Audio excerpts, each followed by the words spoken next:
First of all सभी को हर हर महादेव, जय माता जी। जय माता दी। आज हम जिन शख्स के साथ विराजमान हैं, यूपी की दूसरी सबसे बड़ी रियासत आवागढ़, उत्तर प्रदेश से कुंवर भूपेंद्र पाल सिंह जी जादव साहब, आप हुक्म, आपका तहे दिल से स्वागत है हुक्म इस अपने पॉडकास्ट के लिए बहुत बहुत धन्यवाद जी। हुक्म। तो कौन सा हुक्म, जैसा आपको पता है कि हम आपकी रियासत को लेके थोड़े प्रश्न जी करेंगे, जी और जो कि एक चीज है लोगों को बताना भी बहुत ज्यादा जरूरी है कि आपके ही पूर्वजों ने अखिल भारतीय क्षत्रिय महासभा का आपने नींव रखी, जी स्थापना करी, और जी उन चीजों को लेके कुछ प्रश्न हम आपसे पूछेंगे। बिल्कुल। जी शुरू तो करें। आप क्या कहते हो, हम कर सकते हो? बहुत बहुत धन्यवाद आपका अपने चैनल पे मुझे इनवाइट करने का। और काफ़ी दिनों से आपसे हम लोग चाह रहे थे लाइव सेशन करना। आज समय मिला तो आपके दर्शकों का बहुत बहुत स्वागत और हुक्म, अभिनंदन। हुक्म, आप शुरू करिए प्लीज। हुक्म। जी हुक्म, पहला प्रश्न हम कर सकते हैं कि आपका आवागढ़ के अंदर आना कहाँ से आपका निकास रहा है, मूल रूप से हम पूछे तो? जी हम लोग जादौन राजपूत हैं। कृष्ण भगवान के वंशज होते हैं जादौन राजपूत। और राजस्थान में करौली प्रिंसली स्टेट से हम लोगों का निकास है। His highness Karauli is the head of the Jadaun clan. और वहाँ से फिर हम लोग आके आवागढ़ बसे थे। एटा डिस्ट्रिक्ट में आता है, आगरा से करीब घंटा सवा सवा घंटे का रास्ता है। और वहाँ पे आवागढ़ किला है। वहाँ पे आके मेरे पूर्वज बसे थे।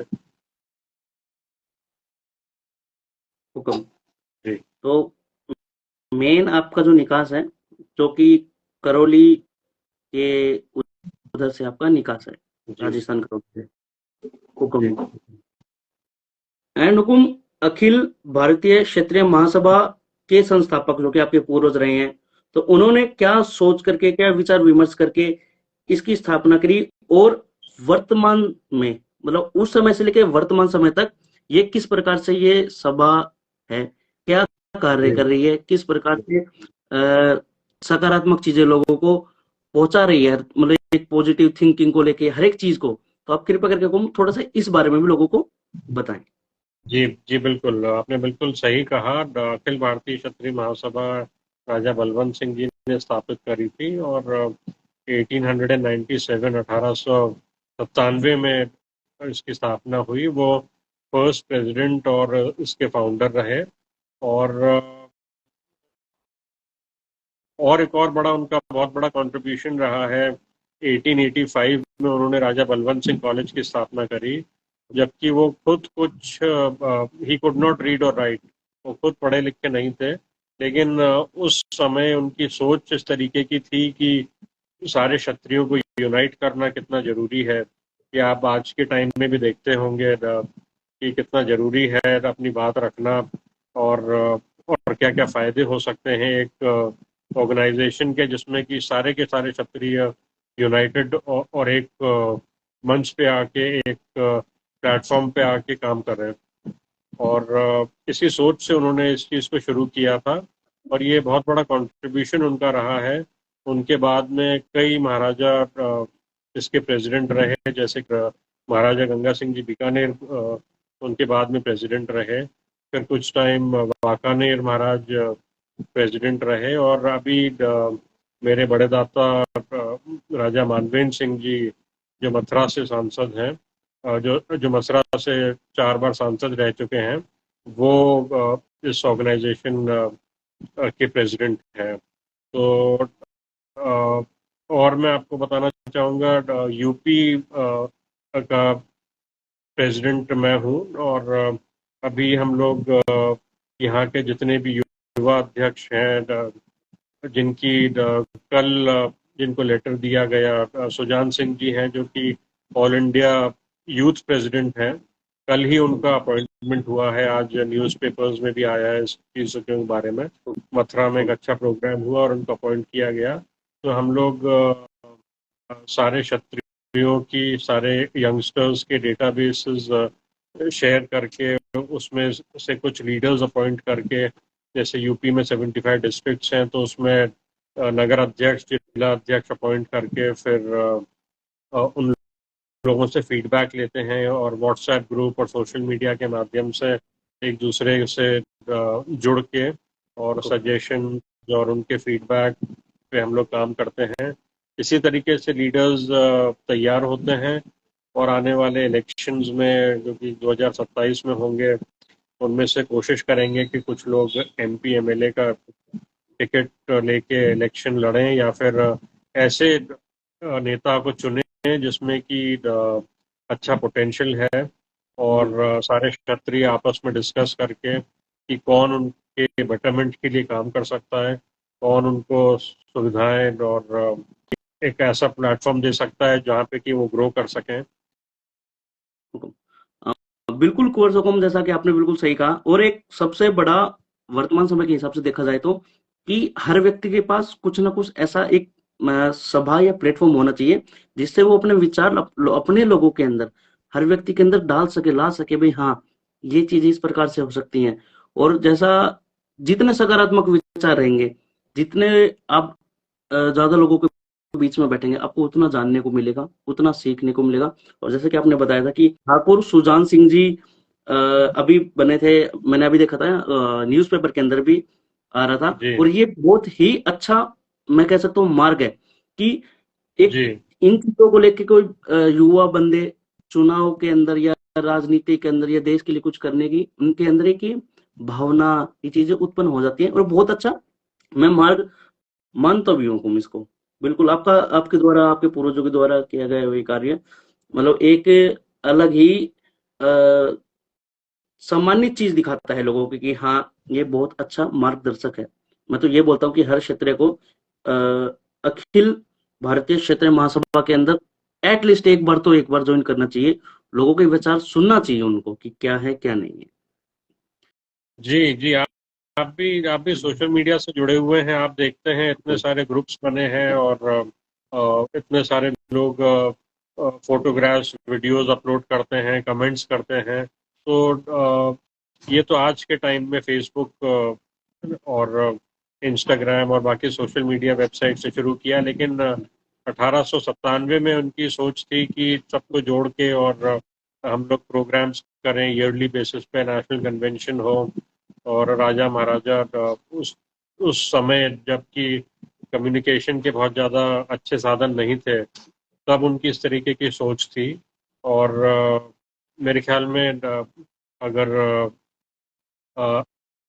आज की तारीख में भी हम लोग यंगस्टर्स को इस तरीके से तैयार करें कि वो मिलजुल के और आपस में कोऑर्डिनेशन के साथ में काम करें, तो काफ़ी चीज़ें आसान हो जाएंगी और हम लोग काफ़ी अच्छा आने वाली जनरेशन के लिए एक प्लेटफॉर्म खड़ा कर पाएंगे। आप गुड़गांव में रहते हैं, आपने भी देखा होगा काफ़ी यंगस्टर्स हैं जो कि जॉब्स के लिए स्ट्रगल कर रहे हैं। काफ़ी लोग हैं जो मैच मेकिंग के टाइम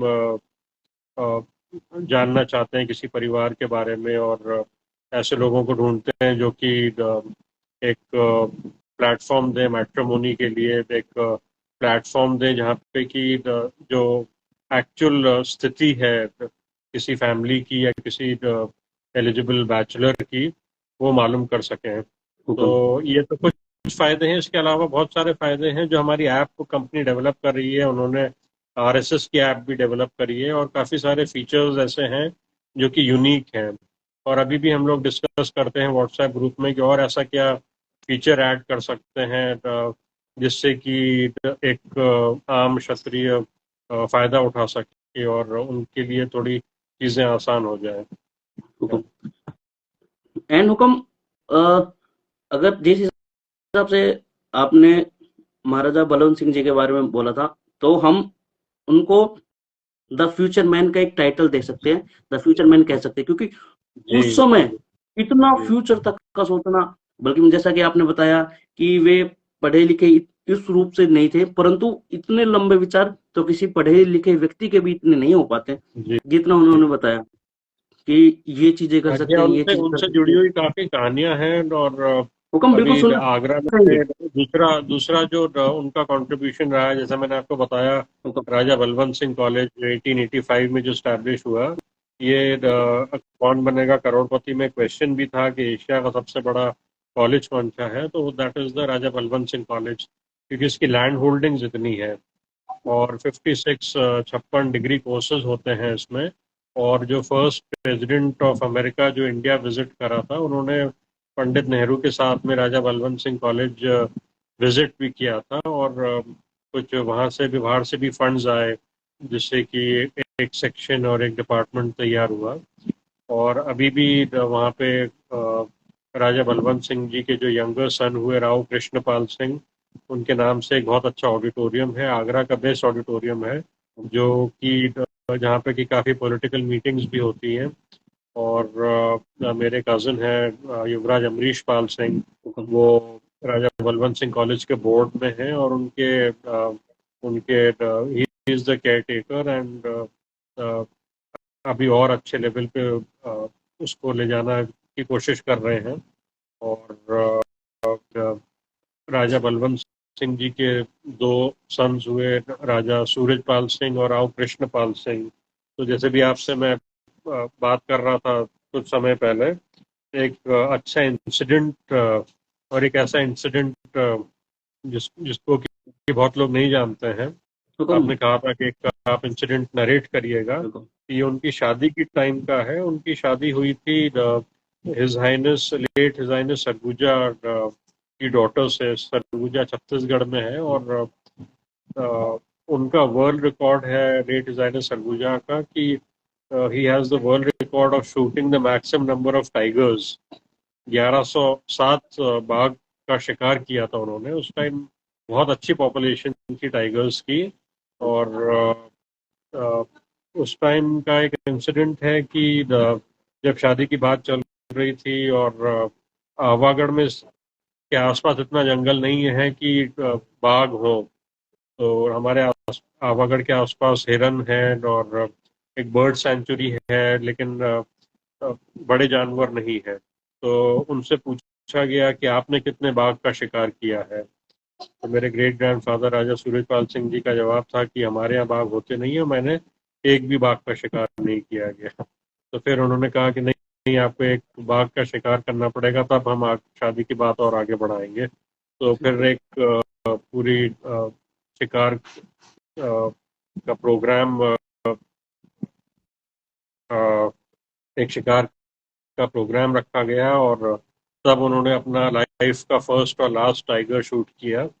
और राजा सूरजपाल सिंह जी के 3 सन हुए, राजा दिग्विजय सिंह और राजकुमार धर्मपाल सिंह मेरे ग्रैंडफादर, और गिन्नी महाराज जो सबसे छोटे वाले हैं।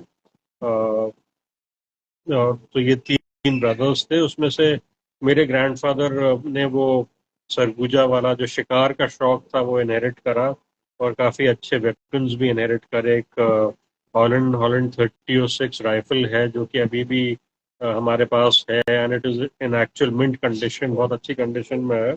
और वो कैलिबर इंडिया का एक ओनली कैलिबर है, एंड इट इज़ समथिंग जो कि एक कलेक्टर्स आइटम कह सकते हैं। तो मेरे ग्रैंडफादर ने अपने टाइम में एक शिकार कंपनी चलाते थे गुना में, मध्य प्रदेश में।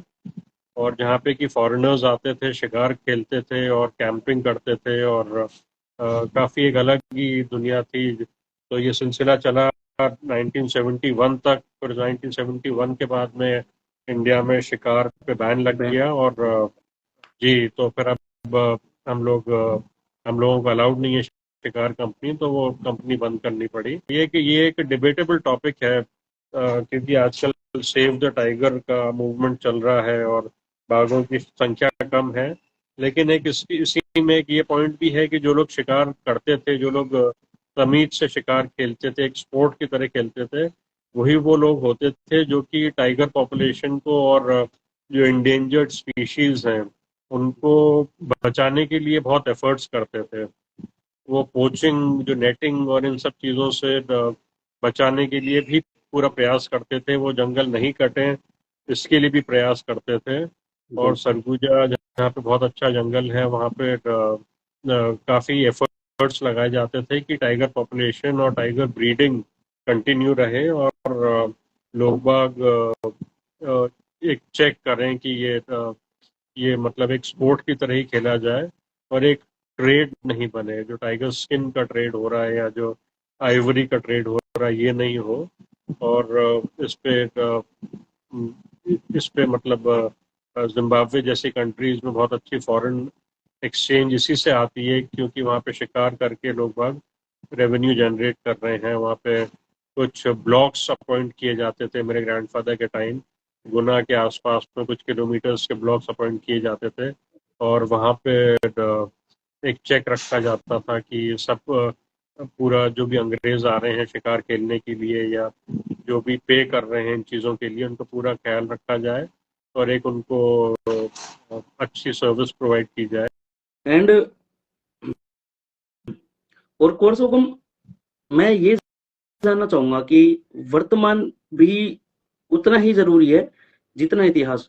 तो इतिहास में जो हो चुका वो हो चुका, बहुत अच्छी बात है, परंतु वर्तमान में आप क्या कार्य कर रहे हैं अपने लिए, अपने लोगों के लिए, तो हम उसके बारे में भी जानना चाहेंगे कि वर्तमान में आपका क्या आउटपुट रहा है। जी, तो वर्तमान में जैसा कि मैंने आपको बताया, अखिल भारतीय क्षत्रिय महासभा में मैं यूपी प्रेसिडेंट हूँ। तो यूपी में मैं भले ही वो बुंदेलखंड हो, जो कि जिसमें कि यूपी के भी कुछ डिस्ट्रिक्ट्स आते हैं, या ब्रिज क्षेत्र हो या पूर्वांचल हो, सब जगह हम लोग व्हाट्सएप ग्रुप्स के माध्यम से और यंगस्टर्स को जोड़ के एक डेटाबेस को बेस्ट पॉसिबल वे में किस तरीके से यूज़ किया जा सकता है, और यंगस्टर्स को एक अच्छा प्लेटफॉर्म किस तरीके से दिया जा सकता है, उस पर काम कर रहे हैं। राजा मानवेंद्र सिंह जी से डेली बेसिस पे मैं टच पे हूँ, गाइडेंस मिलता है। वो ही इज़ क्लोज टू 80, करीब 80 के करीब उनकी उम्र है, और ही इज़ वेरी एक्सपीरियंस्ड। कहाँ पे कार्यकारिणी किस तरीके से बनानी है और किसको चूज करना है नगर अध्यक्ष, जिला अध्यक्ष के लिए, इस पे चिंतन होता है और इस पे एक्शन लिया जाता है। और उसके अलावा मेरा 25 साल हो गए आईटी फील्ड में, तो मेरा अपना खुद का ब्लॉग है indiaroyalfamilies.com, जिसमें कि हेरिटेज और कल्चर से रिलेटेड काफ़ी आर्टिकल्स हैं, और डेली बेसिस पे हम लोग कुछ आर्टिकल्स ऐड करते हैं, कुछ वीडियोस ऐड करते हैं, फोटोग्राफ्स करते हैं। तो वहाँ पे लोग बाग जो लोग बहुत ज़्यादा नहीं जानते कि प्रेजेंट टाइम्स में राजा महाराजा जो रॉयल फैमिलीज हैं वो किस तरीके से सर्वाइव कर रही हैं, किस तरीके से अपने प्रोफेशन को या अपने बिजनेस को शेप दे रहे हैं। राजस्थान में जैसे बहुत अच्छा हेरिटेज होटल का कल्चर है, यूपी में इतना नहीं है, तो यूपी में किस तरीके से वो कल्चर्स लाया जा सकता है, फोर्ट्स और पैलेसेस किस तरीके से फंड्स जनरेट कर सकते हैं, इन सब चीज़ों पे चिंतन होता है। पॉलिटिक्स में कौन डिजर्विंग है और किसको कितना सपोर्ट करना है। हम लोग किसी पॉलिटिकल पार्टी से एसोसिएटेड नहीं है, सभी पॉलिटिकल पार्टी हमारे लिए बराबर हैं, और हम माइक मीडिया मंच के थ्रू अपनी बात रखते हैं, और सारे पॉलिटिशियन से भी कोऑर्डिनेट करके हम लोग जो ग्रास रूट लेवल के वर्कर्स हैं उन तक हम लोग एक प्लेटफॉर्म, एक नेटवर्क तैयार करते हैं, जो कि आने वाले समय में काफ़ी मजबूत होने वाला है, और काफ़ी रिसोर्सफुल हो जाएंगे आज आने वाली जनरेशन के यंगस्टर्स भी। बिल्कुल ये बहुत सही कार्य, क्योंकि जैसा कि आपने बताया कि इतना कुछ है, ये जो प्लेटफॉर्म है एक व्यक्ति से दूसरे व्यक्ति को जोड़ रही है, उनको भी कई प्रकार से सहायता कर सकते हैं, लाइक जॉब जैसा कि बताया था आपने, जी और जी शादी विवाह के प्रस्ताव को लेके, और व्यक्ति के जीवन में होती क्या है, ये चीजें हैं जो छोटी छोटी चीजें हैं जो व्यक्ति को बड़ा बना देती हैं, जैसा कि आपने बताया। और ये सही है कि जैसे राजस्थान में है, एज लाइक उनका कल्चर है, जो उनकी जी संस्कृति है, अब उन्होंने रख रखी है। अब उत्तर प्रदेश है, और भी ऐसी जगह हैं जहाँ मतलब उनके लेवल, मैं ये तो नहीं कहूंगा down, but not on that level, उस लेवल के नहीं है। तो अब धीरे धीरे हम कैसे उसको सिखा सकते हैं और उसको ऊपर कर सकते हैं, जो कि आपकी वेबसाइट है, जो कि आपने बताया द जी रॉयल जी फैमिली। तो उससे जी, लोगों को उसको मैं तो मेरी आईटी कंपनी भी है, आवाराज.com है, डिजाइन डेवलपमेंट प्रमोशन, इन चीज़ों के लिए हम कुछ सेलेक्टेड लोगों के लिए काम करते हैं। और उसके अलावा आगरा में बेस्ड हैं, आगरा में ताज ट्रेपेजियम जोन है, जो मेरा रेजिडेंस और मेरा ऑफिस है वो ताजमहल से काफ़ी नज़दीक है। तो वहाँ पे भी काफ़ी लोगों के फीडबैक्स आते हैं कि उस एरिया को काफ़ी, जो वीआईपी रोड है जहाँ पे टूरिस्ट आते हैं, तो ऐसा नहीं है कि खाली यूपी में हम लोग ऑल इन ऑल खाली डिस्ट्रिक्ट्स के मतलब एज अ स्टेट लेवल पे या एज अ मैक्रो लेवल पे काम कर रहे हैं, बल्कि माइक्रो लेवल पे भी छोटी छोटी समस्याएं जो प्रॉब्लम्स फॉरेनर्स फेस कर रहे हैं, क्योंकि फॉरेनर्स के थ्रू काफ़ी फॉरेन एक्सचेंज आता है। और यहाँ के जो लोकल्स हैं उनको किस तरीके से हम लोग एजुकेट कर सकते हैं, जो लोग कम पढ़े लिखे लोग हैं उनको किस तरीके से हम लोग इन्वॉल्व कर सकते हैं टूरिज्म बिजनेस में, टूरिज्म ट्रेड में, इन सब चीज़ों पे भी चिंतन होता है। इन पे भी मैं कुछ वीडियोस अभी अपलोड करूँगा इन चीज़ों के बारे में, बिल्कुल क्योंकि टीटीजेड कमेटी ने हम लोगों से फीडबैक मांगा था कि किस तरीके से हम लोग इस टीटीजेड एरिया को, बिकॉज ताजमहल की वजह से इंडस्ट्रीज खाली लेदर इंडस्ट्री है और हैंडीक्राफ्ट का है आगरा में, लेकिन बाकी इंडस्ट्रीज बंद करनी पड़ी। ये जो ईंट के भट्टे हैं ये बंद करने पड़े, क्योंकि ताजमहल पीला पड़ रहा था पोल्यूशन की वजह से। तो बाकी और क्या ऑल्टरनेटिव्स हैं, इन चीज़ों पे भी चिंतन होता है। बिल्कुल। अ, तो हम अपना ये पॉडकास्ट हुक्म समाप्त करते हैं। अगर हम मेरी तरफ से कोई गलती हुई तो हम माफी मांगना चाहेंगे। और आपने समय निकाला हुक्म अपने लोगों के लिए, हमारे लिए, अपने इतिहास को लेके, और लोगों को वर्तमान की भी चीजें, अखिल भारतीय क्षेत्रीय महासभा के बारे में भी इतना कुछ बताने के लिए हुक्म, आपका तहे दिल से धन्यवाद हुक्म। आने के लिए, हमें समय देने के लिए हुक्म, धन्यवाद हुक्म। धन्यवाद। धन्यवाद। हुक्म आगे जय माता दी हुक्म। जय माता। हर महादेव।